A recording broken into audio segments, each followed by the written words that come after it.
the moment I read what a social enterprise was, it was like a mystical experience. I don't know. There was something weird that happened to me. Well, I got goosebumps. I started crying. I was like, this is what I want to do. I don't know how.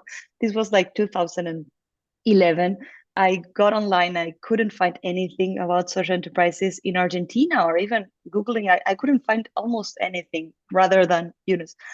So at that moment, I said, I have no idea how, but I'll make my path into the social enterprise sector, and I want to learn in depth how this works. She once came to me, I was going to a place. She came to me and she said, you are the only foreigner here. What are you doing here in India? Like, what took you here? And I told her my story, whatever. And she said, do you want to come to my home to do yoga? Because I have a group. And I was like, yeah, sure, let's do that. How much does it cost? What are the times? No, no, no. I do this to give back what society and life gave me. So I could never charge for my for what I do, because I love, and it's a way of reciprocity. We have so many similarities that the way India is solving those issues or mitigating them makes sense for Latin America. So at that moment, we said, when we talk here, people see us like we are talking in Hindi when we were starting telling them what's going on in India. So we said, why don't we take people with us to see the impact ecosystem in India firsthand, and then come back to their country, to their place, and start spreading out this knowledge of how India is working with their impact ecosystem within their organizations.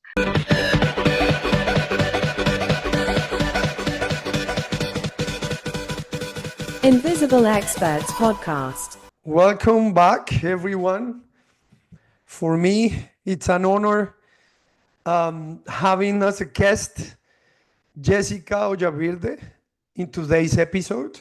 We call it Redefining Sustainability or Impact, the journey of Jessica Oyarbide. I hope you guys going to enjoy this fantastic conversation. Jessica is an expert in social enterprises and impact development, and a little bit about sustainability. And today's episode, with the objective, is to learn from her experience, not only in Argentina, because she is Argentinian, but also her experience around the world. So thank you, Jessica. How are you? Thank you, Andres. Thank you so much for inviting me. I'm good, enjoying the sun here. Fantastic.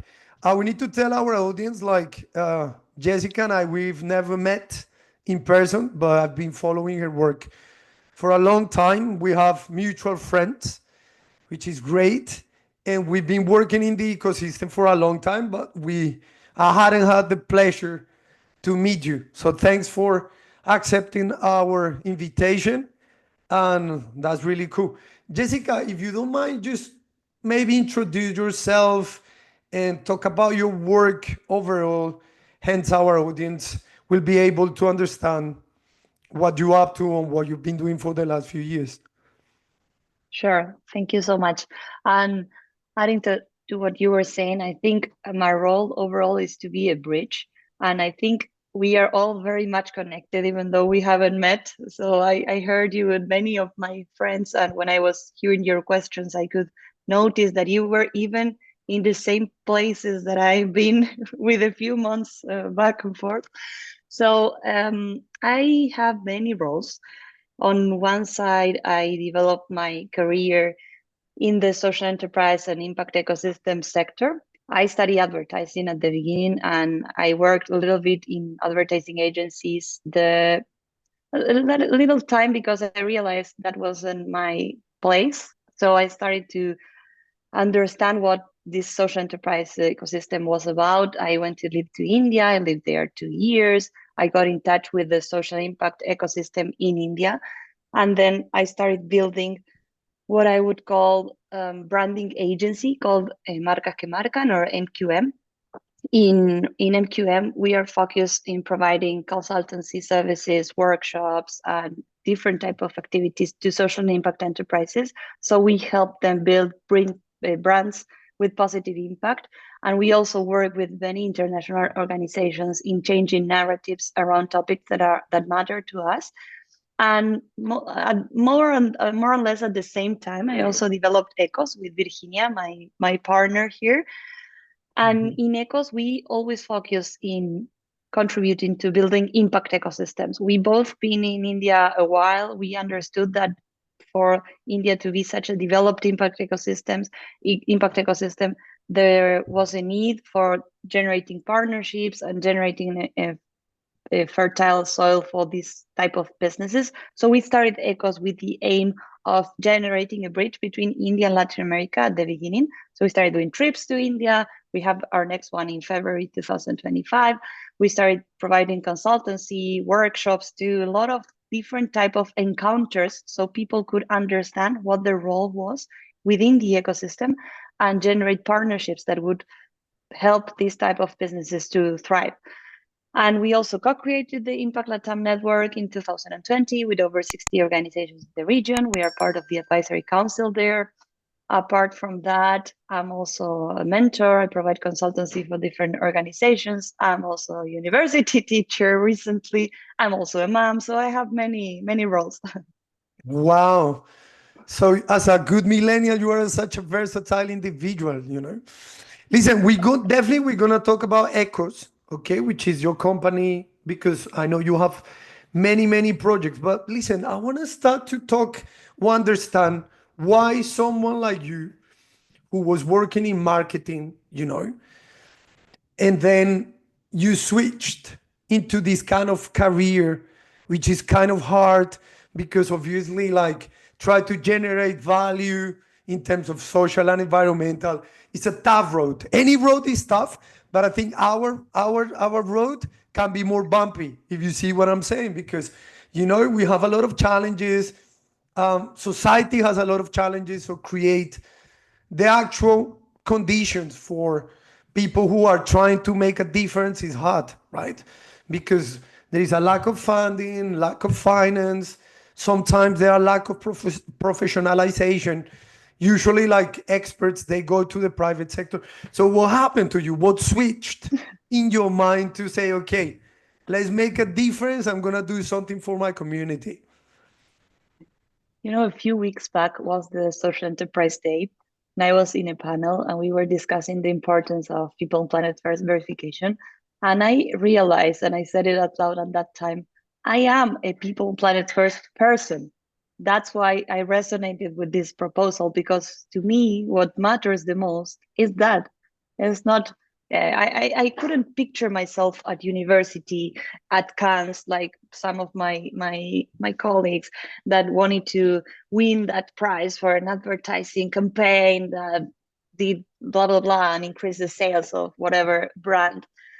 When I was studying, I also got in like a very deep crisis, I would say, because one friend of us passed away. We were all 20 years old, and that took me to a very like in-depth journey of and crisis of like, why are we here in the world, and what is my purpose? Is there even a purpose? Does it make sense? And at that moment I tried to understand what were my happiest moments and in which moments I felt I was giving my most, you know, my 100%. And that took me once to an experience I had when I was at school, work not working. It was like a religious group. I didn't like the context in which I went there because I had so many differences with what we were doing. Like we were preaching, and people were not needing for a word. They were needing for tools. They were entrepreneurs. They couldn't be connected to the market. Like I started to ask all these questions to my friends that were there in that Catholic school. Like, why are we here talking and we are not doing things to really help them thrive? Like, we are going to go away and this is going to be the same.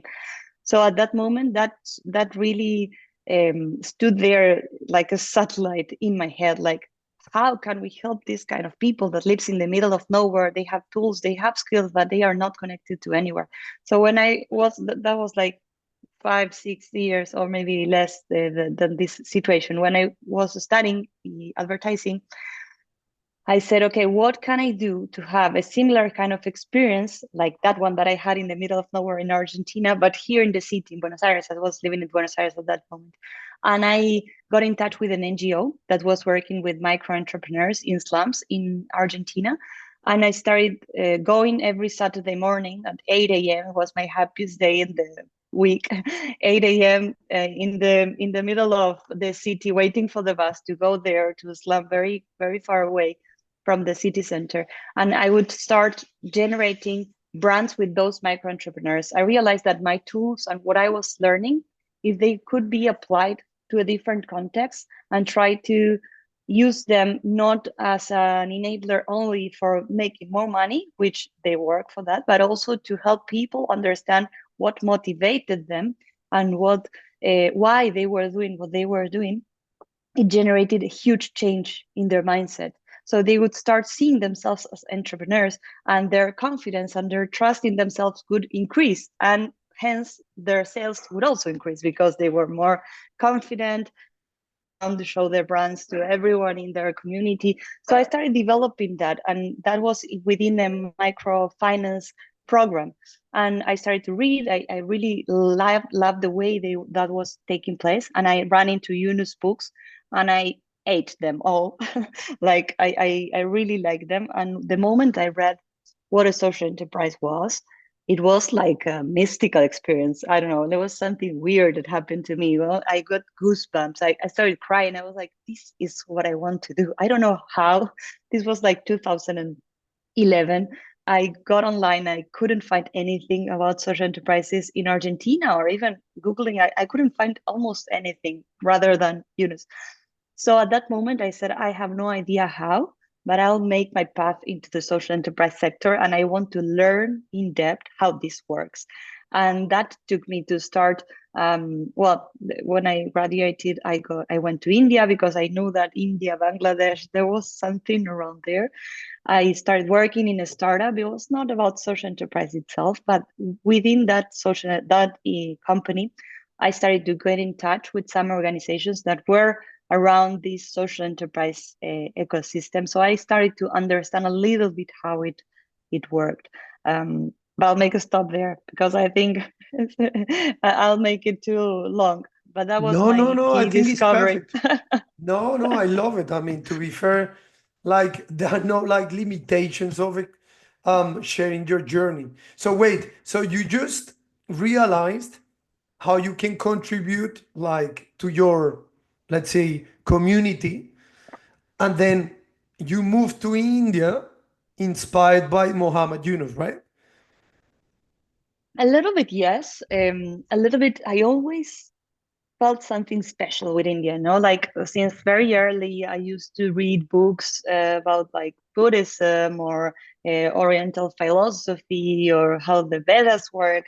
Something really caught my attention there, and I didn't even do much yoga, it just was something there.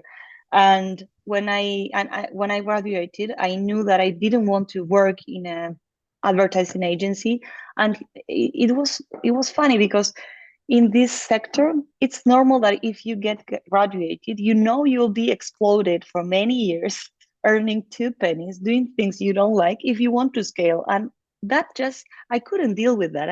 I really didn't want that. It made me feel uh, bad, it was really hard for me. So I said, instead of doing that and being exploited by someone to sell something, I want to have an experience somewhere very different from where I am, that helped me open my mind and also test if all these things I've been doing around with these workshops, with slums, etc., would work somewhere else in the world. So that was what I wanted to do.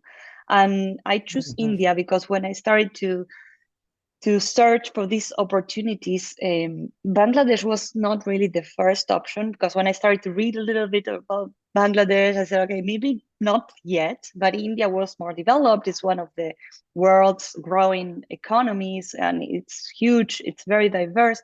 So I said, okay, if something really calls my attention from India, I want to go there. And at that moment, I applied for an internship, and it was a startup, and it's about digital marketing, and we used to sell courses on Indian mythology applied to everyday life. So it was a way Wow, of, no, no kidding. Really? That's yeah, fantastic. yes, it So was very basically, interesting. so wait, so the course was like basically based upon the philosophies how they can Yes. integrate these ancient, let's say, practices into Yes. the contemporary. Can you give us an Yeah. example of something? Sure. It was amazing. And I learned so much there. I like, for example, one course was the Shiva experience. So Shiva, is one of the main gods of the Indian mythology. So we had the Shiva experience. There was a lady that had over 30 years of study, and she had a PhD on Shiva, the god, and Wow. its myths and how every myth, in India, all these different gods and Ganesha, for example, with the elephant head, it's not they were like literally like that, but they are like fables. Like you have a story and it has a way of teaching you something. So you have a learning after every story. So that what these courses were trying to do is explain that learning in an easy way so you could apply to your everyday life. And we had, like, for example, the Vedanta experience. It was about the Vedas, for example, the Vedanta philosophy. Well, we had many, and for me that was very, it was amazing because it helped me understand India from a different perspective and understand what lies behind that ancient philosophy and all the wisdom that lies there that you can Mm. then take into your way of seeing life somehow. And there I was in charge of an e-commerce site. I had to launch an e-commerce site where we would sell statues, for example, of gods. So my idea was, okay, let's do this. Let's start with the statues we can go buy somewhere and then sell it. But how about we connect with rural entrepreneurs or artisans, and we help people not only buy the statue, but also get to know the story of the artisan that made it and how this is contributing to their community, etc., etc. And at the same time, learning how stories can also help you sell, but also give a teaching. I will never forget. Once I had a Buddha lamp. I always felt very attracted to Buddhism learnings and philosophy, and I wrote a story about that, about Buddha and the lamp and illumination and whatever, because it really inspired me and I really like writing too. And that was the peak of sales, had that boot, had that lamp. So there I also realized how stories are important for us to understand how to share learnings, but also sell at the end.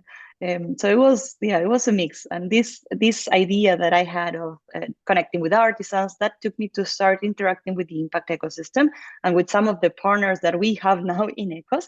But long story short, my boss didn't care much about the impact. So he wanted to be a millionaire by 35. So he said, no, let's not go outside of our path and try to do some good. Let's just be millionaires first and then we go back. So you might imagine why I didn't continue working there after my internship finished. That's fantastic. Like when you talk about your stuff, it means that you lived maybe 300 lives. That's why you have so much information, right?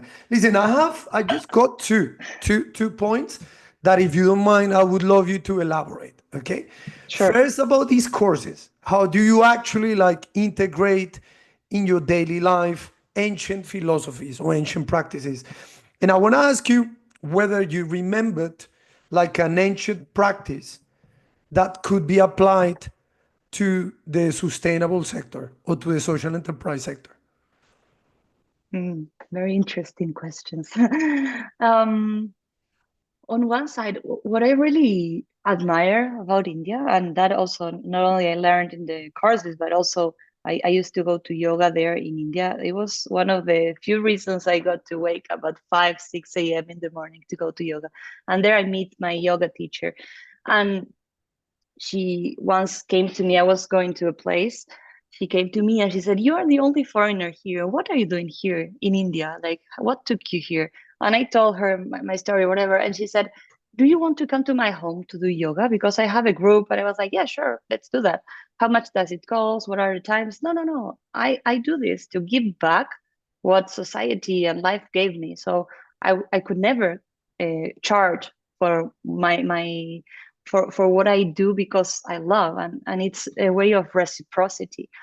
And that minimum act that was a lot to me, and for me she was one of the main mentors that I had, Wow. was a huge learning when I was starting my path in this sector, because A I beautiful story, wouldn't, man. and I try to take it every day, right? There's a lot of people that come and ask me for help, and I want to offer it because I asked for help so many times, and a lot of people helped me, that there is a sense of reciprocity. And I think that's very much related to this concept of karma that Indian philosophy has.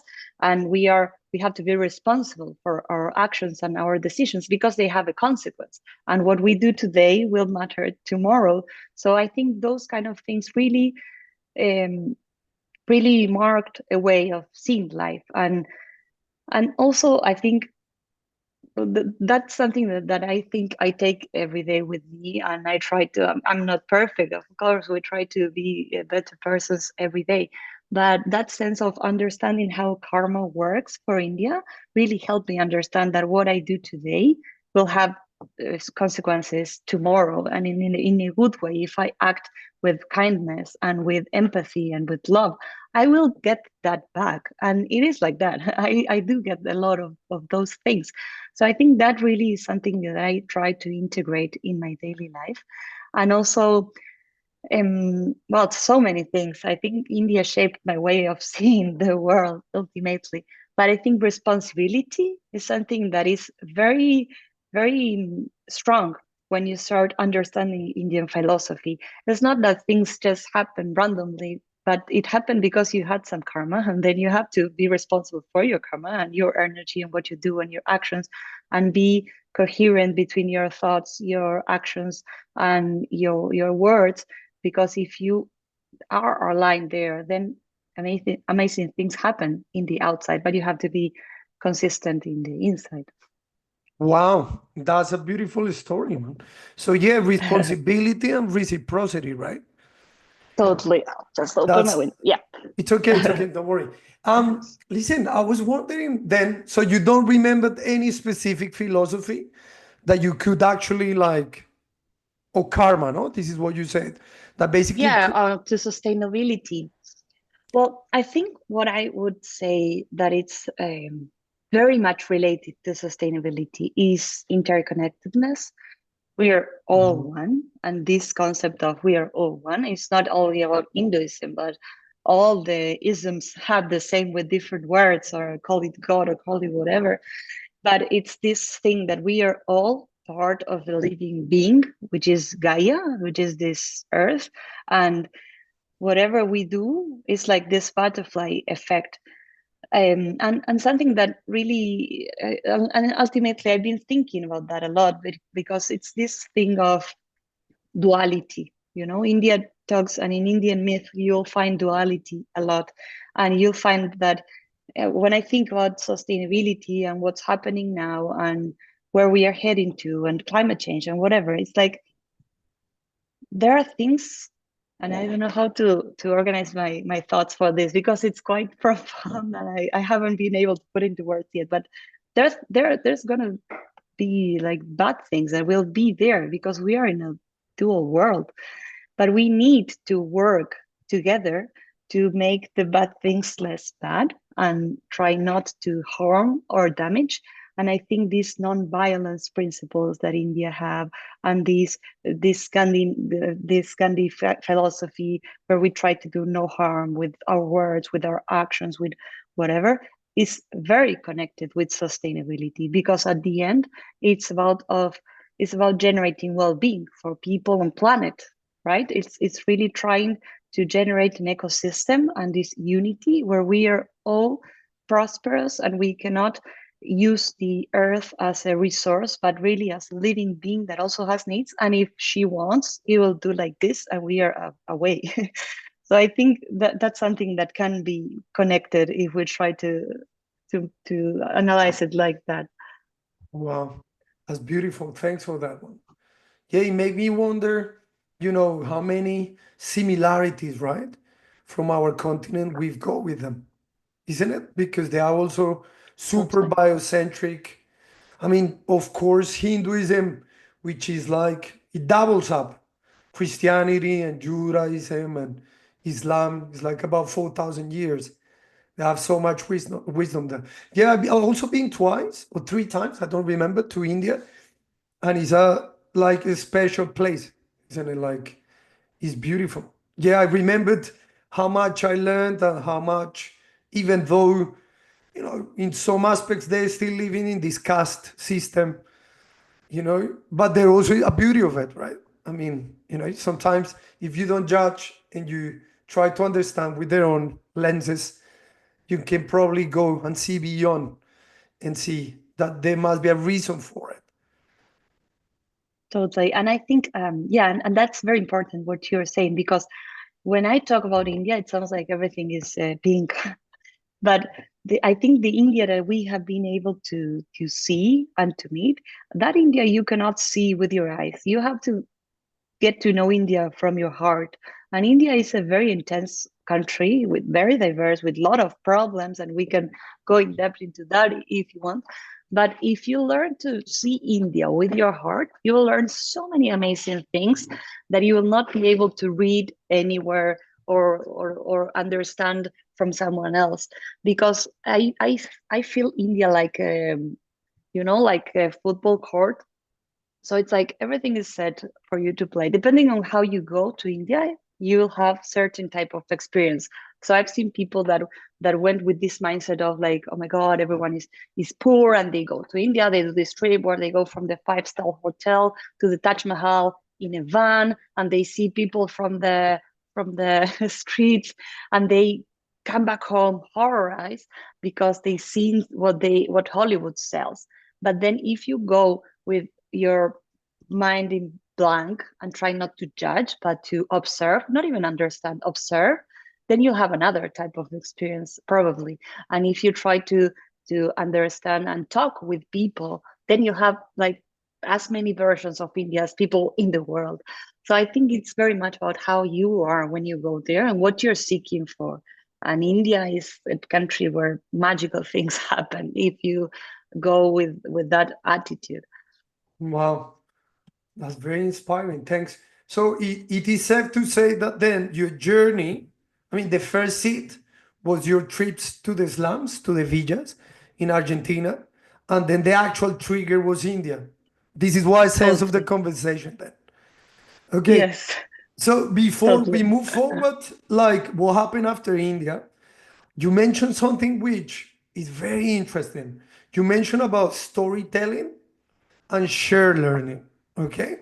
So, what do you mean by that? Because I can see when you talk about stories and storytelling, you are like a marketing person, right? So, even though you don't work in the private sector, you cannot get away from it. So, could you explain to our audience how it is to like breathe, actually build this bridge in between storytelling and share learning? Yes, of course.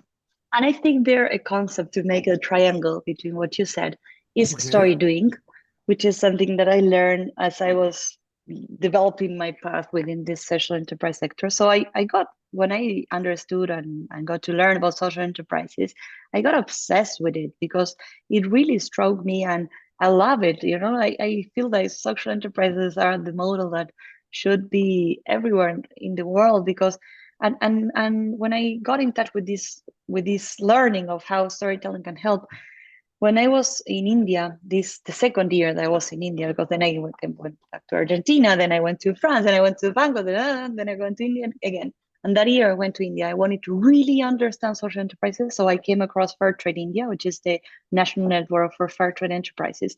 And I told Malik, which was also one of my biggest mentors, and I told him I want to understand social enterprises in depth. I don't know much about fair trade, but I think I know enough about social enterprises by now because I could study whatever. And he said, we don't know much about the concepts of social enterprises. We know a lot about fair trade. Let's do research together on how fair trade adds value to social enterprises. Here are all the folders of our members. They are certified by WFTO. Choose what kind of enterprises you want to meet. We'll cover the cost of it. You go and study them and come back and help us with some communication stuff we need. So we did that. We did a handshake, and we started doing that. And when I started traveling around these different enterprises in different cities in India, when I got in touch with them, all of them had amazing stories behind, amazing stories. Like I would cry every time I go somewhere because someone would say, no, when I started this, and they would go back with something that was really emotional. And from that place, they created the social enterprise. Yeah, But those the stories, typical slam dog millionaire, right? yeah, totally. But those stories were not told anywhere else than in person or in a conference. When I would go into their social media, for instance, or I would try to go into their website, you would see a very static website with pictures that were not so appealing. And the ones and in that moment when I was doing that research, I was also helping some of them with communication, like trying to understand how they could improve their efforts, doing workshops for their marketing team, or even we did a workshop in Kolkata in a in an indigenous community, Mhm. and we did the same activity I did in slums, we did in that tribe, and the results were amazing because the groups, the producer groups, they got into different rounds, like they got into little groups, and they created for example, one of them, they created a poem to explain their brand's purpose, a poem. And they would say like, the monsoon brings the blue and the gray, then the green grass starts growing because of the water that comes.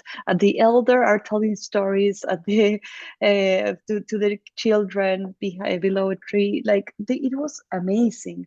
And the ones that started to capitalize those stories and telling them and sharing that ancient wisdom they also had, and what motivated them, they were seeing a sales increase, and it was evident why, because uh, that really shook people.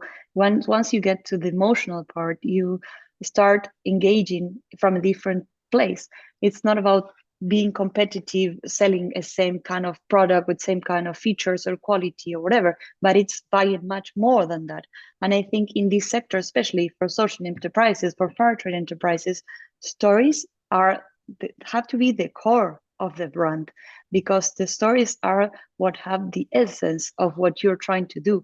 And the sales are a consequence. It's not a strategy to generate sales, but sales will be a consequence once you really capitalize these stories. And I said story doing before because the difference between storytelling and story doing is that story doing is based on what you did.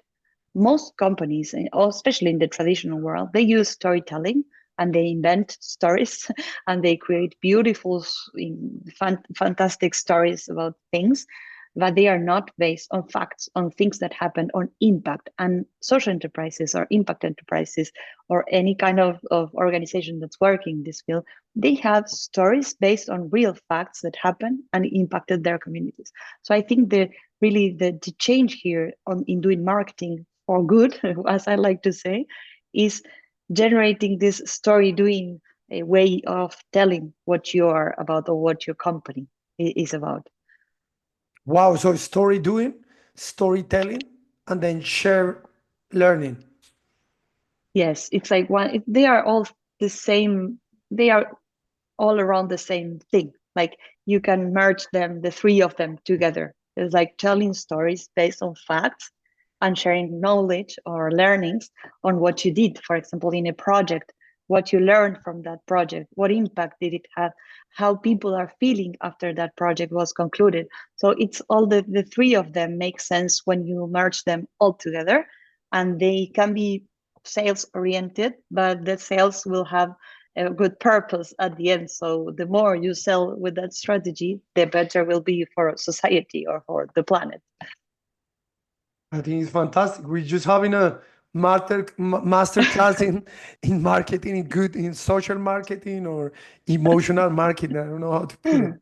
That's fantastic. So listen, Jessica. So wait. So you were in India, then you came back to Argentina, then you were learning about fair trade, then you go back to India, and then what happened with Ekhos? So basically, you after that you come back to Argentina and you founded Ekhos. Yes, something like that. Yeah. So before going to India the second time, I applied. I when I came back from the first year in India, I came back to Argentina, obsessed with trying to understand social enterprises. My boss there offered me to stay longer in that company of marketing with courses, whatever. And when he proposed that, I started doing like I invented like a dynamic where I would list all my skills, interests, all these things, and I realized my path was in social enterprises. So I came back, I applied for a scholarship at HSA in Paris to understand social enterprises. And when I got all this theoretical learning, I said, this is great. I understand much more now, but this is quite distant from what I know from the field and what I learned in Argentina in slums. So I want to understand social enterprises now, but from a field perspective, because I'm very practical. I like things, I like to live things to understand them, you know? So I said, if Bangladesh is this place where all these social enterprises are supposed to be born and all of this, I'll go there. Why not? I go with Yunus. So I applied for an internship there at Bangladesh in Dhaka. I went there. I didn't learn as much as I wanted to expect there. It was quite a frustrating experience for me, actually. And I got a little disenchanted also for the social enterprise as I saw there firsthand. And Where then in a Paris, friend sorry, in in France? Bangladesh. In Bangladesh. Yes, yes, Wow. How yeah. come? That well, that's for one full episode. Because Okay. it was just not like what I would read about and what I would see was quite distant. And what I was expecting, those amazing cases of social enterprises, were not what I could see in reality. And also, I didn't like some facts like the way people was treated in the office, or, for example, I am very efficient in general. I like to, if I have to do something, I do it. And the kind of tasks that I was asked to do for like 1 week, I would solve them in 1 or 2 hours because they were very simple things. And people would get like angry because I did things too fast and I was asking questions and trying to learn. Like I didn't like, I didn't feel welcome there, you know. And I didn't feel that there was a space for the potential of so many people going there to really expand. It was more about, a lot of people were there because they were doing like an MBA or something like that. At the end of that, they would receive a letter saying that you're an amazing change maker. And I was not motivated by that. I was really keen on learning and understanding.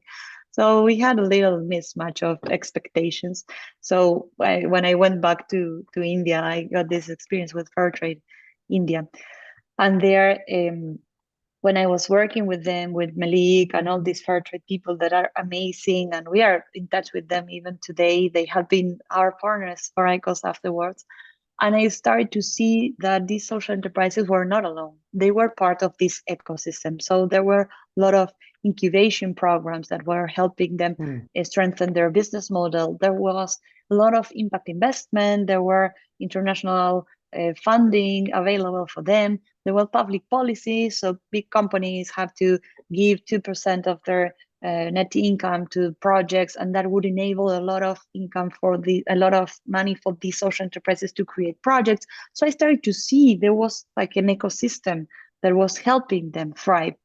And at that moment, Bir, my partner, she wrote to me a message on LinkedIn because she was also going to Bangladesh, then going to India, like doing a trip. We didn't meet at that time. We didn't know each other. And when I came back to Argentina, we were in an event. It was a presentation of a document. It was like a booklet they did on legal frameworks for social enterprises in Argentina. And I was talking with someone. I was telling something about India, and she was like, "Are you Jessica?" And I was like, "Yeah." "Are you Peter?" "Yeah." And we started talking, and we realized that we had both seen the same thing, that India had a huge impact ecosystem, and the way they are working and the kind of issues they are trying to solve makes sense to match them with Latin America, because we have the same problems: lack of access to health, education, funding, credit, housing, informality, corrupt governments. We have so many similarities that the way India is solving those issues or mitigating them makes sense for Latin America.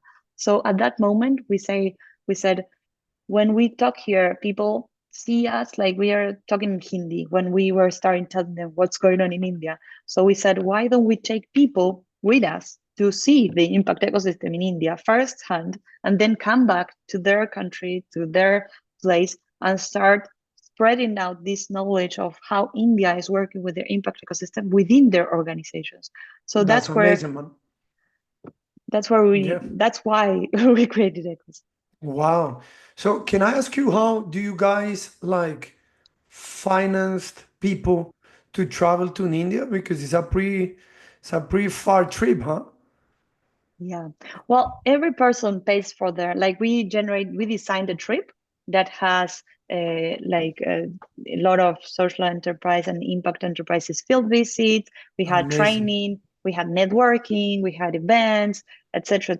Cultural visits, of course, a lot of fun. And we sell that trip at a price, and each person pays for their own ticket. And at the end, they also get like a certificate, because it's a training program. It's very experiential, but it's a training program at the end. So we don't actually provide funding for them, but we sell our trip, and people pays for their own fee. And in some cases, people that cannot pay them themselves, some companies, for example, if they're working in a company, the company helps them finance it.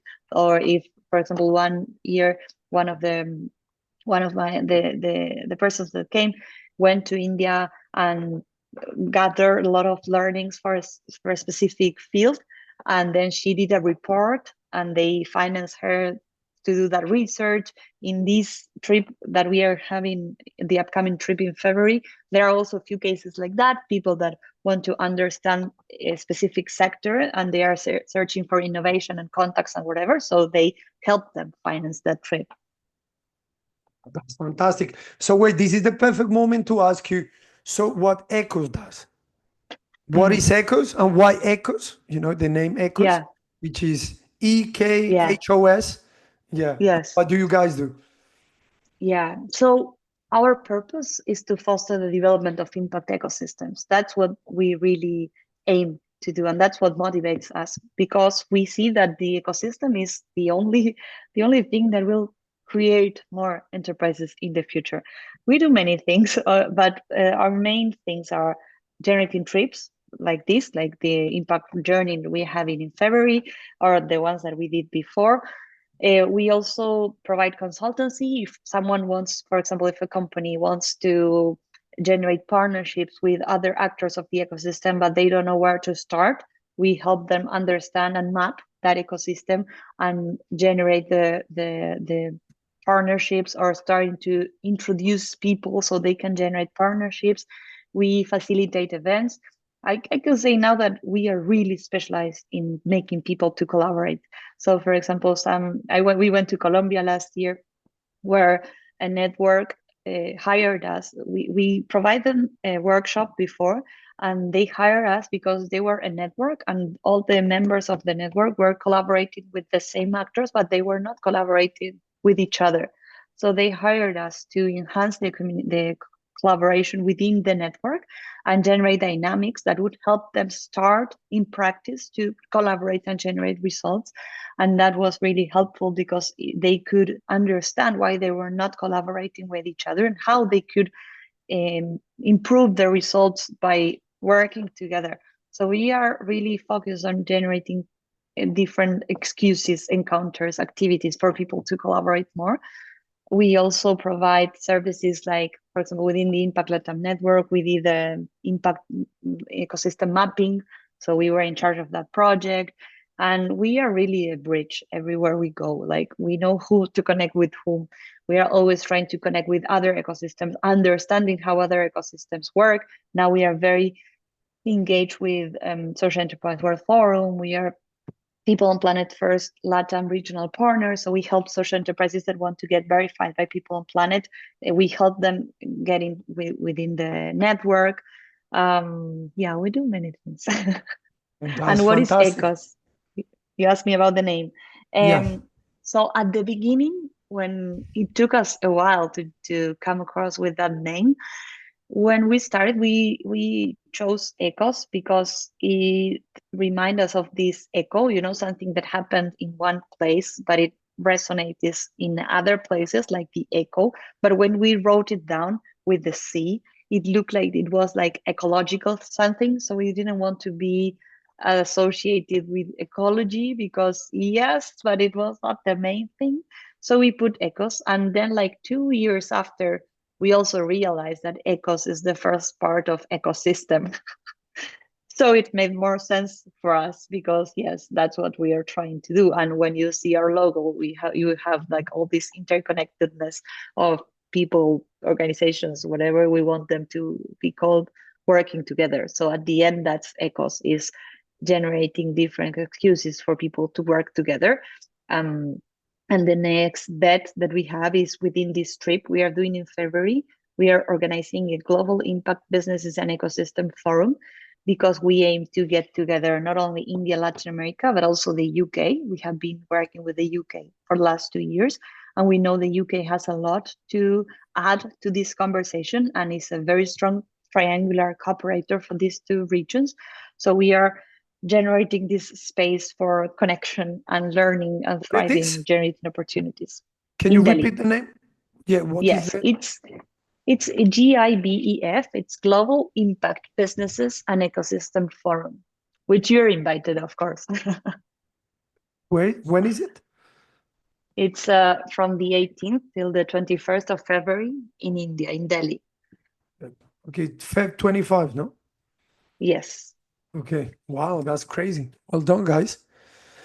So Thank I want to ask you, so how is the impact ecosystem in Argentina then? you. It's very interesting. We Like 7 years ago, when we started to work, no one would call themselves part of an ecosystem. So it was a lot of work to really understand that there is something called ecosystem, and we are all part of that. And we have different sectors, like everywhere else in the world. The particularity that we see here is that there are not so many social enterprises by definition. There are a lot that don't know they are a social enterprise. So we have a lot of like ecosystems working together within the impact ecosystem. So you have like social economy, a cooperatives movement that's similar in some regions in Latin America that are they are like a niche by themselves and they have their ecosystem, but they don't relate much to the traditional impact businesses or social impact enterprises. So we have them. Then we have the B Corp movement is quite strong here. So there are a lot of B Corps. Some of them have a more impact-driven focus. Some of them have more economical purpose, but they are trying to be better businesses. And then you have a lot of them niche there. And then you have these other social enterprises that are roaming around and trying to find their tribe at the end. And for example, we did in March 2020, we did an activity where we gathered different sectors of the ecosystem. So we had academia, we have government, we have investors, ecosystem builders, which is our role, and consultants, which gather communication, lawyers, etc. There are not so many actors that are working specifically with a focus on promoting impact business models. So you can spot them quite easily. We are pretty much the same whenever we go to any event. So that's good in a sense that if you want to find someone, it's quite easy, but then it's also limited, right? So we gathered them and we created an activity where they had to create a picture of how the ecosystem was at that moment in time, specifically what were the actions they were doing to promote impact businesses and what do they need from others. And that was really fruitful because it helped us understand where we were at that moment. We repeated that same in Latam a few weeks back. And what we noticed is that there's a lot of need for interconnectedness. You have some regions that are stronger, for example, Cordoba, which is an upper, if you see the country of Argentina is above Buenos Aires. Cordoba has quite a strong impact ecosystem. They have a lot of support from the government. They are working very actively with international organizations like IDB.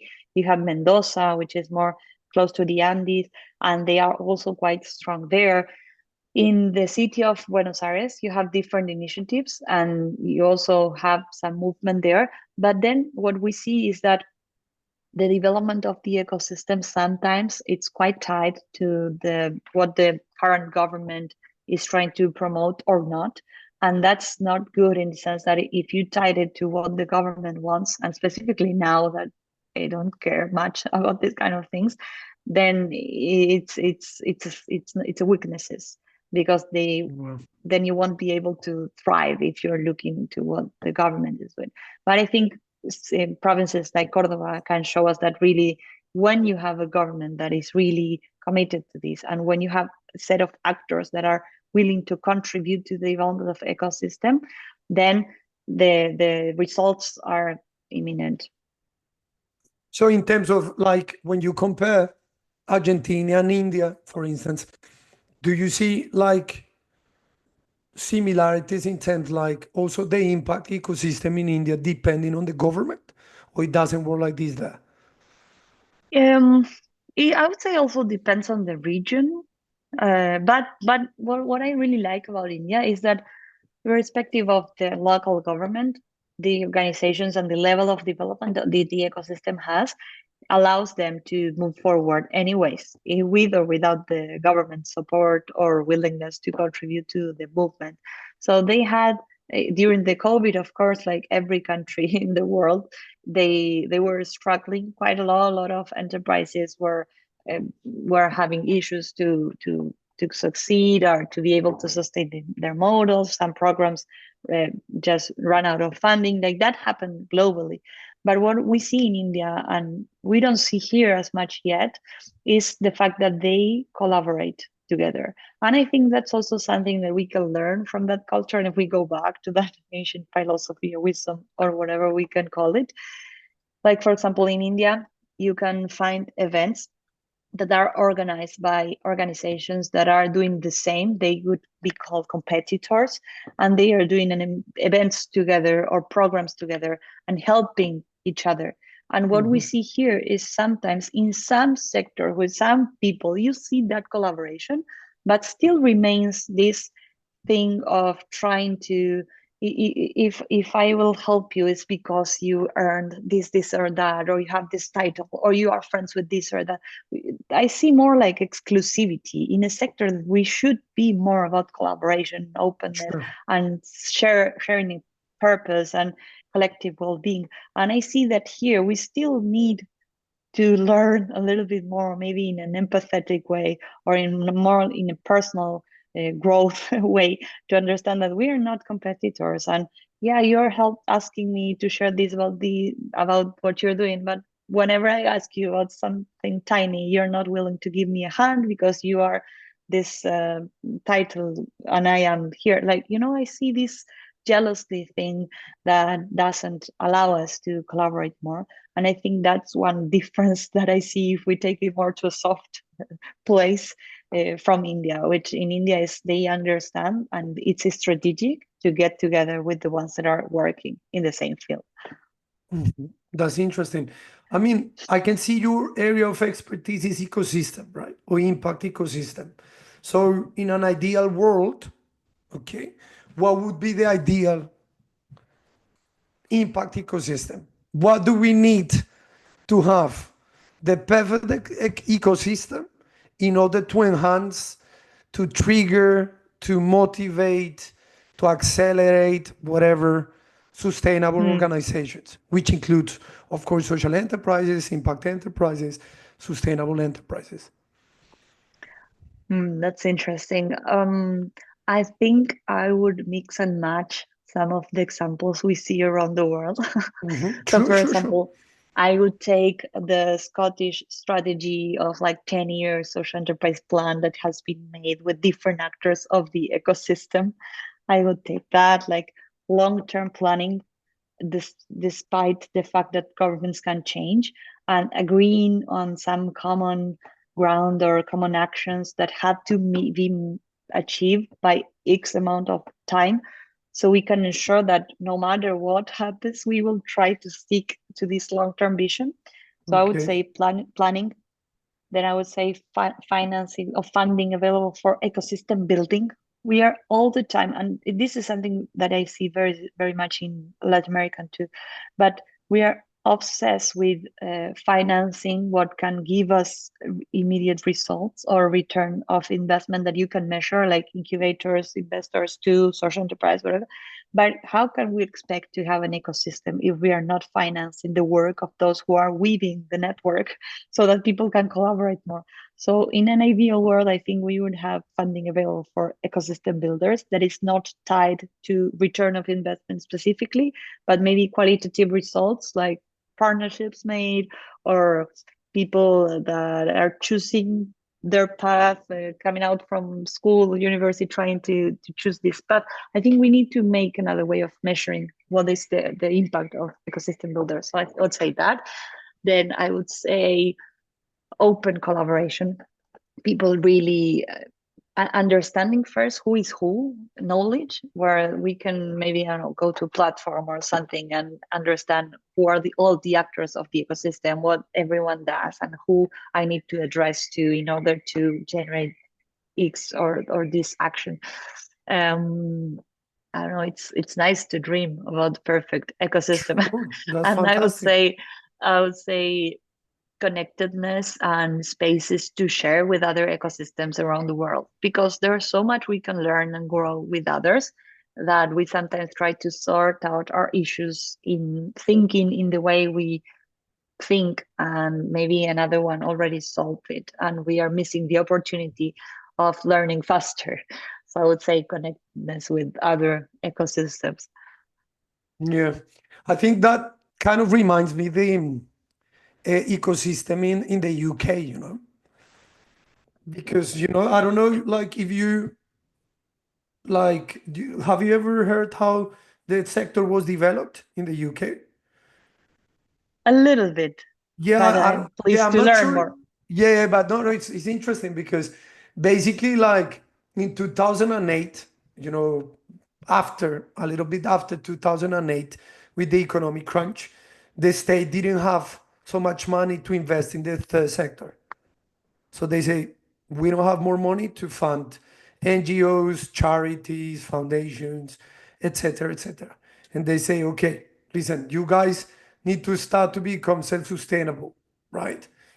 And with the government, they pushed this kind of social enterprise sector by like normalizing and legalize the concept per se. Like basically you were a social enterprise if you have at least 75% trade, right, and then a little bit of Mhm. donation or whatever, right? And after that they started to push the sector. There was a report made by Social Enterprise UK. You familiar with them?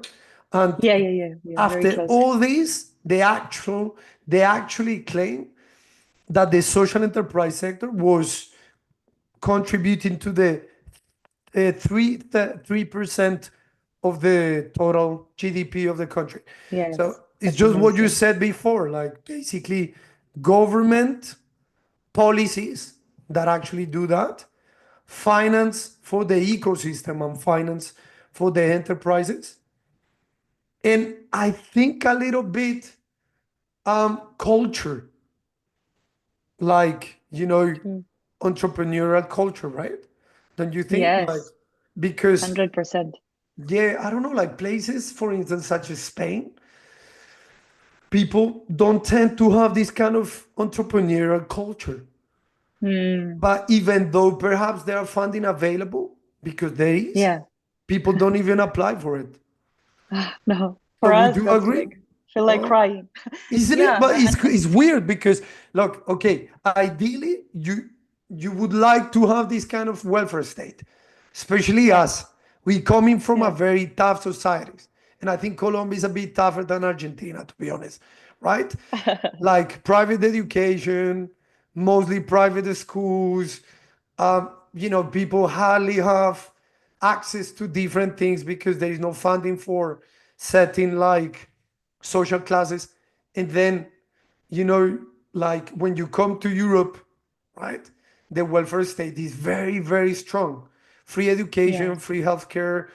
I mean, free in quotation mark, right? It's for taxpayers. Yeah. But what I'm saying is like, okay, and then generation by generation, people tend to become, not everyone, a little bit lazy, and they Yeah. forget about producing. So I was wondering Totally.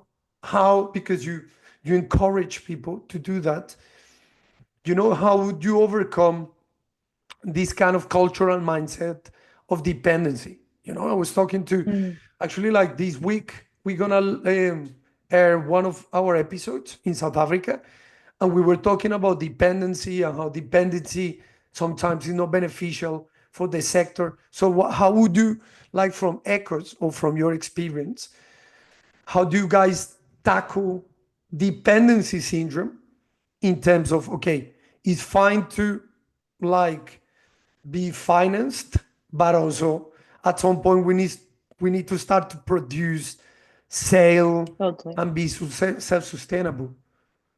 Yeah, and I think that's something we can really learn from India, because in India that entrepreneurship mindset is really like integrated in their DNA, something like that. Like for example, in India you have programs where from primary school they are teaching them through role play, through games, how to generate social enterprises. So the kids already come out of school with that mindset of, if I see a problem in my community, I can sort it out with a business approach. And I think once they integrate that into their early ages, is easier for them to see this path as a possibility.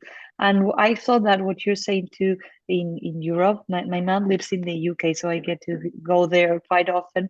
And I see this same issue that we face in Argentina with people that, because they have like many children, they get paid from the state, and then they won't be able to find what really motivates them and do something for themselves. And something that might be an example of how to that you were asking is, for example, last year through MQM, which is my other business, we were working in a slum in Buenos Aires with the local government. And what they were doing is they said, we want to change the mindset of state provider to state generating a place where people can generate their own business. So we Mhm. helped five projects that were born in these slums, and they were all like social enterprise models or cooperative. But it was, if you see what if you started seeing the checklist of what a social enterprise is, they were all pretty much. And these were run by people from the slums. We helped them understand what made them work together and their purpose. And there were a lot of challenges, because there's people that live in very vulnerable situations, that they are very used to violence as a way of Mm. living. So they would be saying very nasty things to each other if they wouldn't agree or something. And but at the end, by working with them and trying to help them see what made them stick together instead of what made them separate them, they could see that if they were able to make those projects thrive, they would be able to sustain themselves, and even not only sustain themselves, but start having more, like for example, one of them could celebrate their daughter's birthday because they were earning more. So they would start seeing that that was a way they could prosper. But it was very hard to change that mindset. So I think I always take the same approach, either it's at MQM or Ekhos. I think practicality and going through experiences that help you do something with your full senses is what makes you understand that you can do things differently. If you make people, if you want to take people from an approach where the state has to be the provider, to make them be the owners of their lives and take responsibility, like we were saying before, of their own journey, just by doing it from your mouth, it's very hard. But I think if we help them go through the process with company of creating a business, of communicating it, or understanding that that can be a mean to something different, then I think we have more probabilities that people will be able to move from one place to another. But I don't think it's an easy solution or something that we can be done at scale easily. But if we really propose or set it as an objective, there are ways we can help that transition little by little. Sure. That's fantastic. Yeah, as you said before, it's like the butterfly effect, right? I mean, you can start from little to big, So it's Totally. baby Mhm. steps. I think the most important thing is to start at some point. Listen, what I really like about what you mentioned about your work is you work with different group audiences, right? With different groups, private, third sector, vulnerable communities, professionals, it's very diverse. So how do you guys tailor your approach to work first with different industries, and secondly to work with different people or groups from different backgrounds? Mm. I think on the second question, I think I would go back to the first question of like Don't worry. this how do you integrate this philosophy into your everyday life. And for example, I will tell you one fun example. When we in 2018 we did a partnership with Barefoot College, which is a social enterprise that in India that trains women from rural communities, grandmas specifically indigenous communities, on how to become solar technicians. So they would learn how to repair, maintain solar systems. Beautiful. And we did a partnership. So for women from Jujuy, which is in the north of the country, and communities from Jujuy could go and get trained Sure. 6 months in India. And the Wow. president of Argentina wanted to welcome us in the pink house in Argentina here because they wanted to know what was this about. But you mean like And the last one, the former one, or this one? no, Macri. It was the Ah, last yeah. one. Macri. So he called us there, like, hello, we are at the president office. We want to invite you to come here. So we went there with the four women and we were talking with the president, blah, blah, blah. We told him about the project and etc. And then we went out of the pink house. We took a picture and we went into the subway and we went to another meeting with people from an NGO. And I think it's that fact of normalizing that everyone, despite of the role, is a human being at the end. Like we were talking with the president. I was looking at him and I was like, his eyes, they are not shining. He looks so tired. So it was like that feeling of compassion for the other human being, despite his role, his political ideology, what could separate or unite us. He's a human being. If I meet a Nobel laureate another day, or like Yunus that I did in Bangladesh, or whoever I get to meet from any kind of background, it's a human being at the end. So I think if we see people as humans and at the end of our lives we will all be the same, buried, and we will all decompose in the same way, it's easy to work with people from different backgrounds because you are not labeling Mm. them or tagging them as more or less important. For me, people that I've worked with in slums taught me more than people that have so many titles. So I think it's having empathy and compassion and understanding we are all humans at the end. For me, it's not strange to talk with people that I consider reference and I super admire, and they are very well known everywhere because I see them from that place. And what Mm. was the first question? No. Right, right. I Yeah, understand. Like, basically, like you treat them. That was the second question. How do you work, yeah, and how do you guys tailor your approach from Ekhos to mm, operate with people from different backgrounds? And you just kind yeah, of summarize beautifully, like you just treat them as they are, human beings. And that first question was like from different industries. Because mm, when we talk about impact, generation, right? It could be come from any type of sector. It could be yeah, cultural, it could be renewable energy, it could be, I don't know, a foundation, it could be educational, it could be retail, hospitality, I don't know. Many sectors. yeah.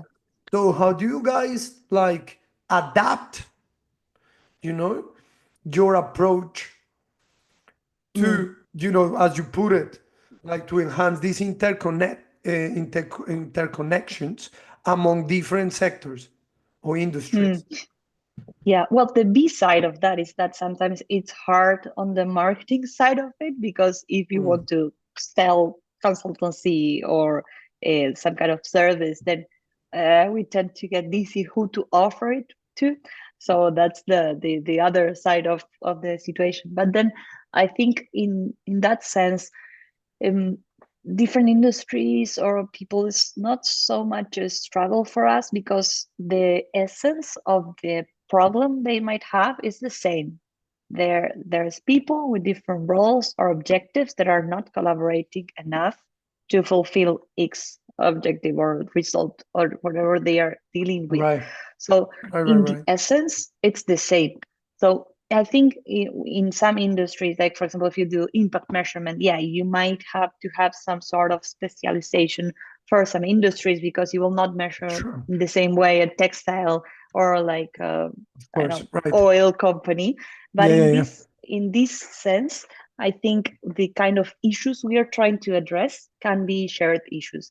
And in when we get them together in a room, for example, we do this. We have done more than 9 encounters for social impact and the ecosystem, or social environmental impact ecosystem, and we invite them all, no matter where they are working with. And something that happens a lot here is that some people might be working in a sector now, but then they will go and work somewhere else, but the person will be the same, and the way of thinking and generating impact will move from the person going to one industry or another. So we get them together. And for us, what's important is what questions you're asking. So it doesn't matter much where you're coming from, but what questions are we trying to solve together? And I think there lies the key aspect here, because that's what will help people generate fruitful conversations, and that will give us results to share and generate like a ground a ground where we can all understand how to move forward and where we need to really work on if we want to thrive together. Fantastic. That's very interesting and very important, right? I mean, to some extent, like enablers like yours, like your company, like you, have to adapt, no? Depending on the client, the beneficiary, your customer, right? I want to go back about your experience with the president, okay? No, no, because like I'm gonna ask you this like it's straightforward. Um, did it make the difference to be exposed as such or not really? Because like let's be honest. I mean, like people who work in our sector, I mean, there is a very little interest. You can see it, right? People have other type of interest. They prefer to talk about politics rather than to talk about social businesses, right? So, Mm.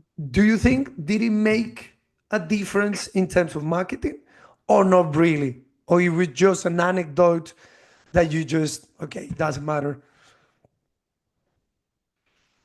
uh I mean, it might have made a difference with the people that already knew us, because all of them were like, "Well done! This has been, it's great that your work is being recognized in this way."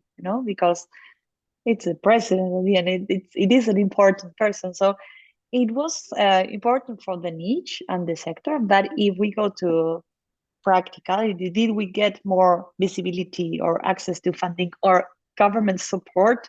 No. It Okay. was beautiful picture, a video, a reel, and that's what it went. But for us, that's still a milestone, because something we did got to the pink house, and it was so important that the president wanted to meet us. So I think there's where storytelling also matters. For example, we didn't use that experience as much to generate a storytelling about Ekhos work. We did a little bit, but we didn't give so much visibility to that, because we didn't want it to opaque the way that the fact that 4 rural women from an indigenous community were going to India to get trained Yeah, in that's a fantastic, actually. school with people from other places of the world. Macri was not important, were not more important than that.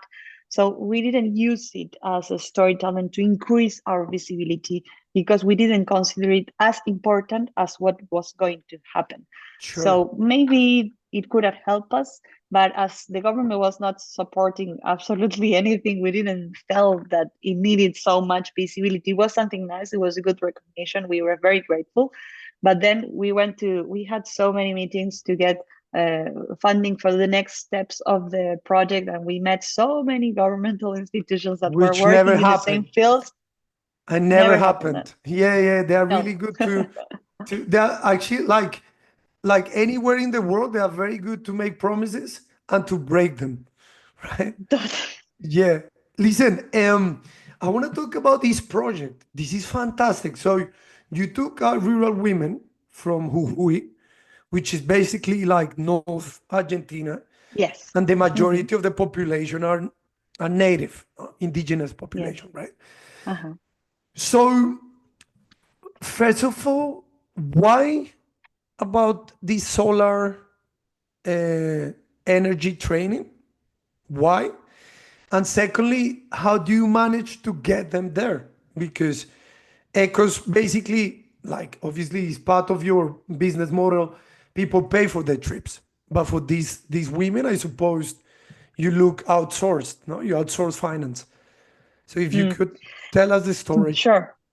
So for us, this was like the first case of a social enterprise from India that was able through Ekhos to do something in the other region of the world.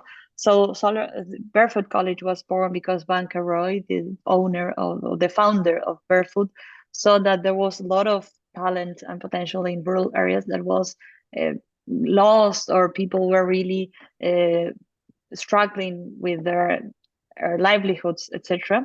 And he saw that there was a room for training rural women, also generating a campus based on the knowledge that was there in the village. So he started doing this school, and he started training women from those communities.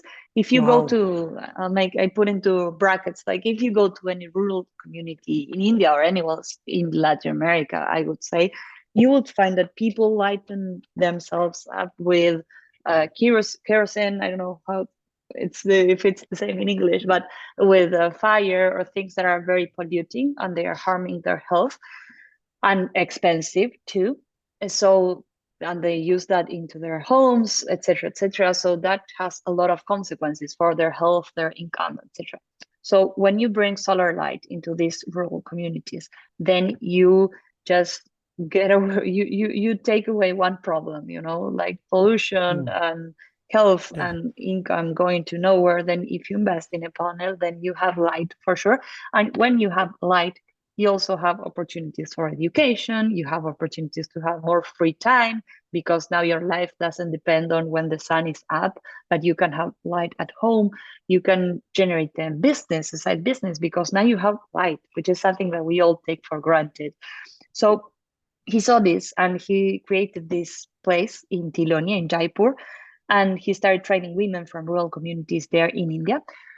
And then he realized that that was something that people around the world were struggling with. So he created this Solar Mamas initiative where they would get women from all over the world, mostly illiterate, mostly grandmas, and people that were living in vulnerable situations. And they go there for 6 months. They get trained. It's amazing, the training itself, because you can imagine in the same room women from Malaysia, Guatemala, Kenya, India, like all over the place. They are all learning together. They are best friends, and they know the lives of each other without understanding one word of what they Wow. are saying. And you get all this way of learning through pictograms and colors and this and that. So they really learn how to create these solutions. So when they go back to their communities, they are able to install these panels, maintain them, repair them, and also gain an income for that because they can become entrepreneurs. So this program is they have a link with the government of India through a scholarship program that is around the world. So we were able to bring Barefoot College to Argentina, or this initiative to Argentina, because when we went there on a field visit during the impact journey of Ekhos, we went there. We saw a huge map that had lights in every country. They had women, and Argentina was not in the map. So we said, why don't we lighten up Argentina? And we created this project when we went back home. And thanks to the government of India that financed the trip of these women, they were able to do so. And now we are in, and then the commitment that you make on this reciprocity thing that we talked before is that once you go back to your country, you work to generate a project where you can buy these solar panels from Barefoot, and then you install them in their communities and in these rural communities of your country. And these women are the ones that install them. And that was the heavy part for us, because when we came back, when they came back, we worked very hard to get that funding, and it was not that much, but we couldn't get it until this year that a business a foundation of a big company approached to us and said, we read about this project where you are at right now, and they are going to provide the panels. So I can't name much about that yet, because it's in process right now. Maybe Work in a in few process, yeah. months we will have the results. But yeah, it took a while. I would say it took a while, but it's there. And these women are amazing in their communities. They are leaders. When we came with this opportunity of having these panels and them installing them and all of that, immediately they started going mapping where they would install them, with whom, how to buy this, how to transport this and that. So it's really nice that even though it took more than we expected, now we can go back and sort of like close that cycle and say, okay, yeah, we did it, and they're going to have the light that they need. Terrific. That's fantastic. Jessica, in terms of challenges, okay, from Echo's experience, could you share some challenges that you encountered and perhaps to share with our community how do you overcome them? Yeah, well, oh, so many. I know, I know. um, so many. Like, for example, when we decided to do the first trip, we needed 6 people to be comfortable with all the expenses that we had. So that would cover our plane tickets, our trip, etc., etc., etc. And we had 4 confirmed. It was like after 5, 6 months that we created it, because no one knew us. So the 4 people that confirmed us had a leap of faith in us, and we said, we were so excited about doing this trip, but we couldn't make it because we wouldn't be able to cover all the costs. So we said, let's talk about it with the group. Let's share our situation transparently, where we are at, what we are seeing at, and let's decide together what to do, whether we should travel or not. And it was like 3 weeks before the trip, something like that. It was crazy. So we went for a coffee together with these 4 people that trusted us and wanted to come to India with us. And we said, listen, this is the situation with 4 people. We are not able to cover all the costs. This yes, but this no. What should we do? Should we wait and keep trying to find more people? Should we try to reduce the costs and maybe change a few things so we can make it, or take away a few days? What do you think we should do? Because this is going to be the first one, and we have to decide it together. And the 4 of them said, let's do it. Do whatever you need to reduce costs, or we will pay for X amount extra that we need, but let's do it. So for us, that was like one first struggle when we started, and we were able to sort it out with the community, with the people that was trusting in us. So for us, that was a really beautiful learning too, because it also shows us that when we want to do something and we are facing a challenge, the best way to sort it out is to openly share what you're going through. And that's something we also apply a lot with Impact Latam Network. For example, we are now over 250 organizations working together and collaborating. And I think one learning is that transparency and really sharing about what you're feeling and thinking, it's very helpful when trying to overcome this kind of struggles. um yeah, and like that, yeah, I have so many but I think that's a good example of something we have encountered repeatedly, and whenever there's something we need to sort out, we try to expose the situation with care and love, but say, okay, this is what's going on, this is what we are seeing, this is what we are feeling, what should we do, how can we solve this together? Sure. In terms of your beneficiaries, like your community or the community that you work with, what would you say, like overall, that are the common struggles? What are the common challenges that you identified? Mm. There are so many like type of communities we work with, but I would say, at least in Argentina, what I see, and it's very much related to what you were saying before. People is very much state dependent. In Argentina, if you, I don't know if you've been here, have you come Yeah, to I have. Argentina? I have. Whenever you come to Argentina, irrespective of what year, what president is ruling, or whenever you come, you will always hear the same speech on the economy, the crisis, this, that. It's always difficult. But that's like the program that runs in Argentina somehow. I mean, it's not something that will get sorted out because the country, let's not go to how, why, whatever, but it's always the same speech. And people with that speech do not act enough sometimes, or they don't see how to uh, take opportunities somewhere else, like our talent, for example, because we are so resilient and we manage to do things in a very difficult, hard context. Our talent is very demanded outside. Mm. So, for example, when I talk with people, I was talking with these Davos people a few days back. They were in a meeting, and when I was telling them what we were able to achieve without funding, and they were able to do with so much funding, we were saying, okay, so there is a lot of value here. How can we capitalize that? So I think, in one sense, something that I see is that a short mindset of, this situation is difficult, I'm staying here, and this is why I'm not getting this and that, which might be true. But then, if you take that as a strength and not a weakness, then you might be able to find more opportunities somewhere else or connected with other countries. So I think that's Mm. something that we have to move forward from that way of thinking and understand what are the needs and trying to capitalize that needs. Yeah. You know, like what the thing, one of the things I really liked the most while we were talking and you were sharing your experience was transformation, right? You have this personal journey, and then, I can see you transform yourself for a good, right?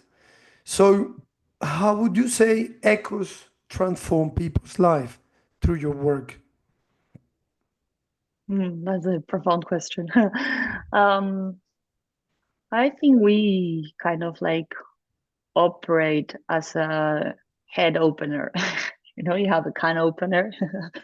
So I think Sure. it sometimes can be a head opener. And this is something that people often tells me, because we are all the time in touch with people from other countries, sharing experiences of how things are happening in other places of the world. And a lot of people tells us that that helps them think differently and see other opportunities, or seeing the same thing from a different perspective. So I think that's what we aim to do when we bridge people or take people to India and have a very like impactful experience. We help them open their minds and see potential when where they maybe didn't see it before.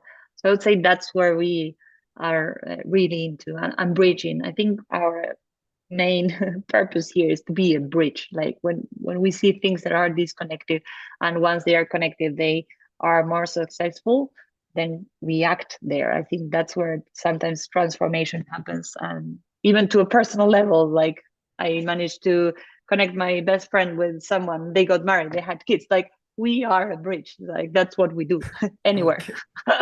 That's an excellent example then. Like in terms, could you share like maybe an experience that you found transformative? Like maybe a successful project or an initiative, something that is short to your life, and you say, "Wow, that was so inspiring," and I was glad to be part of this journey. Yeah, so many. And I write them. I like to write a lot. I actually wrote a book. I have to finish editing because every That's time I cool. get this feeling of, there you are doing sometimes you do things and you get, or at least I get like goosebumps, or I feel like crying because I feel so happy of what's going on at that time. And I had the honor of feeling that feeling so many times in my journey. And sometimes it's like when I measure, or when I try to choose what to do, I first try to understand what I'm feeling. And if I get that feeling of like motivation and like fire inside, then I go for it. And every time we go to India with a new group of people, I get that feeling. And I get a lot of like signals or messages and things that it's like, this is the way forward. Or when I see people that were not talking to each other and now they are working together, I say like, yeah, this is what we do, this is why we do it. So I think every time I see that thanks to something we had been able to connect or to share, or a story that we told, someone tells us, hey, I read this that you shared 2 months ago and this helped me to understand that I could do this and that, and this is what I did. I think those are the moments that I say, even if this is useful for one person, then it's worth it. That's really cool. Do you know, like, I was wondering what you guys see for the future for Echoes. Where would you like to see Echoes as a next move? And then, like, it's, as you put it, it's hard to develop an ecosystem because you need to bring about different actors, in terms of knowledge, finance, experience, and so on.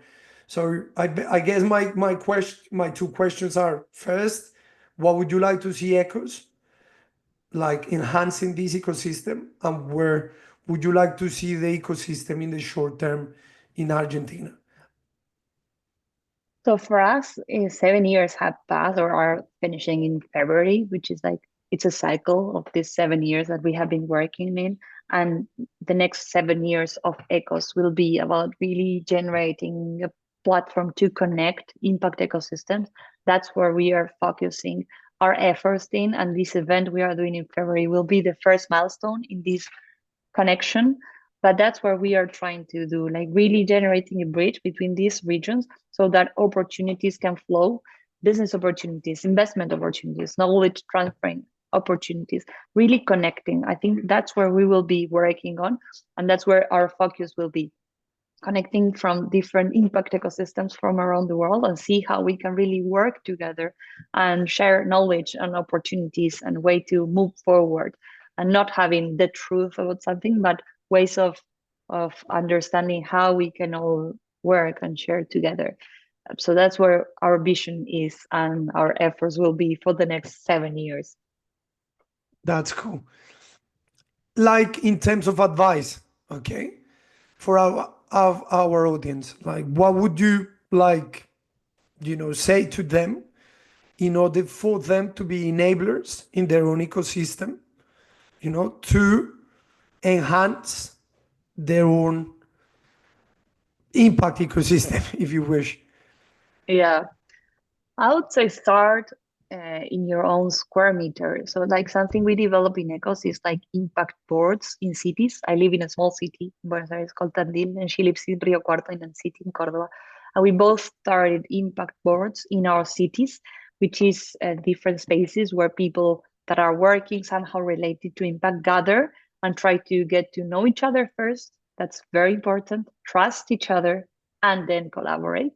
So, I would say, first, if you don't find your tribe, create it. That's what happened to us when we went to our hometowns. We were feeling alone because we were talking about the impact that everyone was seeing us like we were speaking Chinese. So if you don't find your tribe, create it.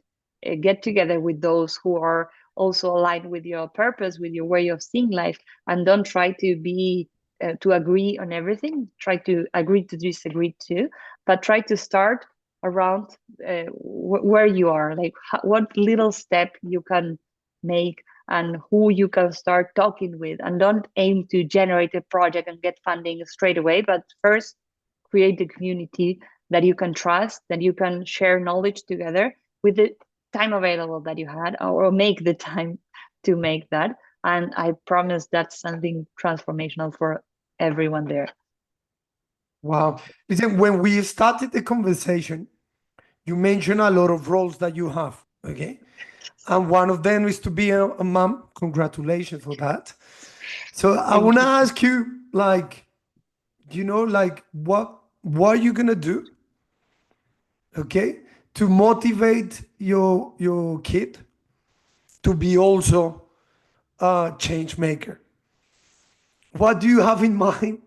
I know it's a early stage, but what would you love to give to this person to be also part of this new ecosystem, right? Because we just talk about kids. You said before Yeah. about financial literacy and you know so what are you planning to what are you gonna do for your baby to be like also an impact maker or a change maker? I think he's the youngest expert in social enterprises because he learned about social enterprises since he was in my womb. Um, no, but I think there are some habits that we try to share. Like, for example, we compost here at home. So I ask him, oh, this is compost. This is when we put all the fruits or the organics here, then they become the soil, and then we can put this here and there. Do you want to help me? Okay, add this here. Like, he's integrated in the dynamic, like the same when we recycle. So it's like integrating those habits into like game or playing. So for That's him, cool. that's going to be normal. But then I think I will try, and that's something that I would really try hard not to make him go on one way or another, because he will have to find out by himself what he wants Okay. to do, or what he feels.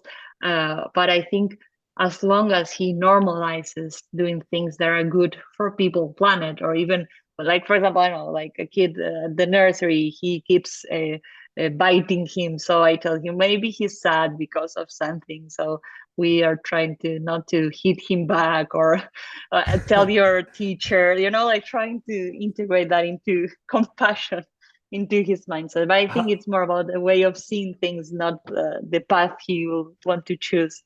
how old is he? How He's 2 years and 8 months, approximately, almost three. Wow. Yeah, same as mine actually. Yeah. Mine, yeah, mine is gonna be 3 in February. Almost. So yeah, Yeah. it's almost there. Oh, that's fantastic. Well, I think that's the best way to close our almost 2 hours Oh, conversation. Thank you so much, Jessica. That was fantastic. Look, while we were thank talking, you. I make a lot of notes. I've learned a lot from you. It's really great. It's really great meeting you. I hope we're gonna maybe meet in person at some point. Are you going to the CWF in Taiwan in I really 2025? want to. I really want to, but I don't know yet. We'll Okay, see. I'm gonna look into the GIB forum in India, right? In February. Yes, I'll yes, have a yes, look. yes. Maybe if I don't have anything there, I could make it. Okay. Yeah, that would be amazing. I can share more information with you. That was a Thank you great so much. conversation. Thank you so much. I Yes, hope it it's not was a gonna be the pleasure. last time we're gonna be in our Yeah. podcast. So for Thank you. Thank you so for much. a final thing, can we take a photo? Of course. Let me. Ready? Wait. Perfect. Jessica, thank you so much for your time. And thank you, everybody, Pleasure. for listening to us. Goodbye. Thank Bye, you. everybody. Bye bye now. Goodbye.